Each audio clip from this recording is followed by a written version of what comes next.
নমস্কার বন্ধুরা, আশা করি ভালো আছো, সুস্থ আছো। আজকে চলে এসেছি মাত্র 1 টাকার শরবত রেসিপি নিয়ে। 1 টাকার ক্যান্ডি দিয়ে mind refreshing drinks pulse mojito বানানোর চেষ্টা করছি, যেটা খেয়ে মাইন্ড একেবারে ফ্রেশ হয়ে যাবে। অবশ্য যদি এটা বানাও। আমি তো এই শরবতটা বানানোর চেষ্টা করছি, চলো তাহলে দেখে নাও। এখানে 7-8টা পালস ক্যান্ডি নিয়ে নিয়েছি, আর এগুলোর দাম মাত্র 1 টাকা। এখন এগুলো গুঁড়ো করে নেব। একটা মিক্সিং জারে সব কটা পালস দিয়ে দিয়েছি আর ঢাকনা আটকে নিলাম। এই যে দেখো, এভাবে পুরোটা গুঁড়ো করে নিয়েছি।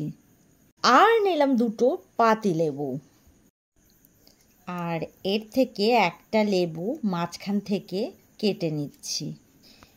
এই লেবুটা 3 রকমভাবে ব্যবহার করব, আর এই বাকি লেবুগুলো এরকম স্লাইস করে কেটে নিচ্ছি।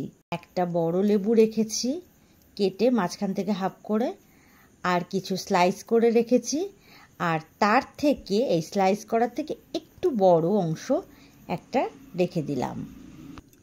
এই 3টের আলাদা আলাদা কাজ আছে, পরে দেখতেই পারবে। এখানে একটা প্লেটের মধ্যে লঙ্কার গুঁড়ো নিয়ে নিলাম, আর নিয়ে নিলাম নুন। এভাবে সুন্দর করে মিশিয়ে নিচ্ছি। এবারে একটা গ্লাস নিয়ে নিয়েছি, যেই গ্লাসের মধ্যে আমি শরবতটা বানাবো। আর আগেই বলেছিলাম এভাবে টুকরো টুকরো করে যে লেবুগুলো রাখলাম, এর 3টে আলাদা কাজ আছে। এর মধ্যে থেকে এক টুকরো লেবু নিয়ে এরকম গ্লাসের ওপরে একদম ঘষে ঘষে ভালো করে লাগিয়ে নিলাম। আর গ্লাসে এভাবে লেবু লাগিয়ে নেওয়ার পরে এই যে লঙ্কার গুঁড়ো আর নুন মিশিয়ে রেখেছিলাম, সেখানে গ্লাসটা ঘুরিয়ে ঘুরিয়ে লেবুর ওপরে নুন ও লঙ্কার গুঁড়োটাকে ভালো করে লাগিয়ে নিতে হবে। আর এটাই হচ্ছে ড্রিঙ্কসের আসল মজা। এবারে গ্লাসের মধ্যে এই স্লাইস করা লেবু দিয়ে দিলাম,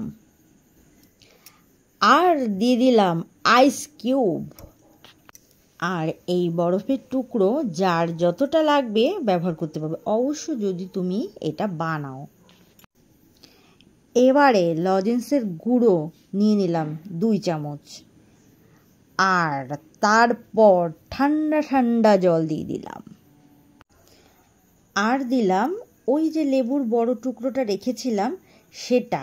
এভাবে ভালো করে চেপে চেপে রস বার করে দিয়ে দিলাম। তারপর আবারও 2 টুকরো লেবু দিয়ে দিলাম, আবারও লজেন্সের গুঁড়ো দিয়ে দিলাম, আবারও আইস কিউব দিয়ে দিলাম, আর এবার দিয়ে দিলাম ফ্লেভারের জন্য গন্ধরাজ লেবুর পাতা। একটা পাতা এভাবে গোটা দিয়েছি, আর একটা এভাবে ছিঁড়ে দিয়ে দিয়েছি। আবারও সুন্দর করে মিশিয়ে নিলাম। দেখেছো কি সুন্দর রংটা এসছে। আর এবার হচ্ছে এটা টেস্ট করার পালা। দারুণ টেস্টি এই শরবত। তোমরা যদি বাড়িতে বানাও তাহলে আমাকে কমেন্ট করে জানাবে। আজ তাহলে এই পর্যন্তই। আবারও নতুন রেসিপি নিয়ে চলে আসবো। সুস্থ থাকো, ভালো থাকো, আর এতক্ষণ ধরে আমার সাথে থাকার জন্য অনেক অনেক ধন্যবাদ।